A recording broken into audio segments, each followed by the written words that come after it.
My name is Jessica Stanger, and this is my ECS 110 learning journey.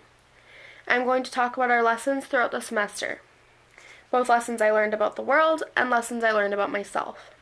Particularly, I'm going to talk about the things that I questioned or the things that blew my mind. First, I want to talk about white supremacy. White supremacy is defined by the belief that white people are superior to those of all other races and should therefore dominate society. I never looked at myself as having white privilege. I was a firm believer that you achieve whatever you put the work in for. Throughout the semester, after listening to classmates' stories and doing the weekly readings, I realized that's not always true. Not to totally negate the fact that I've worked hard for what I have, but I now realize I did in fact have a bit of an upper hand because of my skin color. That being said, white supremacy is a label that makes me ashamed of the color I am. I in no way think the white race is superior to anyone. I want to talk about one case in particular that I feel is a perfect example of white supremacy. This is the Brock Turner case. Among all the headlines circulating at the time of the case, these are a few I found particularly informative. Ex-Stanford swimmer Brock Turner's jail term decried as too lenient. Brock Turner expected to be released Friday after serving 3 months in jail. Brock Turner allegedly laughed after Stanford assault.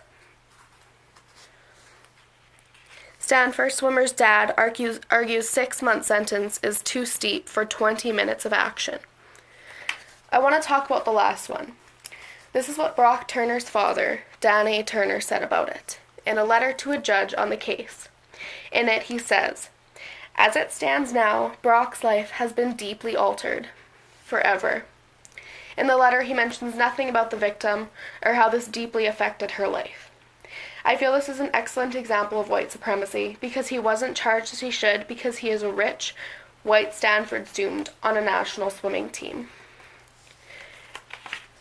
Since probably the most shocking thing happened recently that I never expected, and it happens to go against everything we've been learning about this semester, so I decided I would bring it up.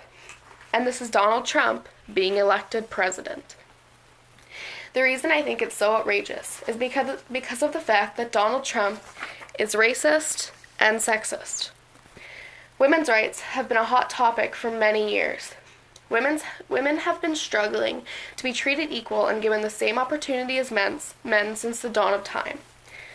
This was discussed in depth in the video we watched for class called Misrepresentation.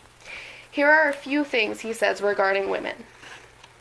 It's certainly not groundbreaking news that early victories by women on The Apprentice were, to a very large extent, dependent on their sex appeal.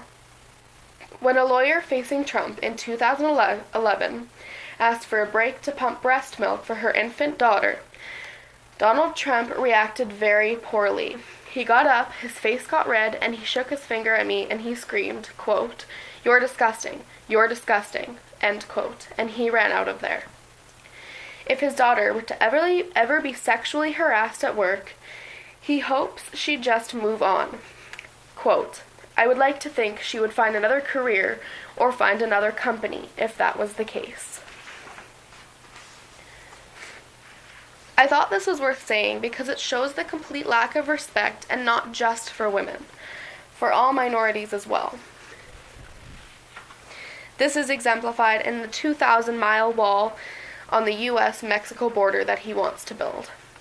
Racism has been something we've been trying to make a thing of the past. However, having a U.S. president that so blatantly demonstrates the fact he is racist and how he thinks that's perfectly acceptable is a huge step backwards. Last, I want to talk about gender. I've been aware about the complexity of gender for a while, but I didn't really think about it in depth. Gender goes so much deeper than just being a male or a female. This was talked about in week 8 and 9 in depth. The article by Hortense Smith, called "Girls Are Pink, Boys Are Blue," on toddlers and gender roles really opened my eyes to when we start to recognize ourselves as gendered. When we are young boys and girls, we would dress up as the opposite sex. It's not until we are older that this becomes unacceptable. I found that very interesting that at school age, we start to think about people as either being a girl or a boy. Only when we are around our peers do we become aware of this. This class has been a huge eye-opener for me, and I've realized a lot about myself, and who I want to be, and most importantly, what I need to work on. This was a great experience. Thanks for watching.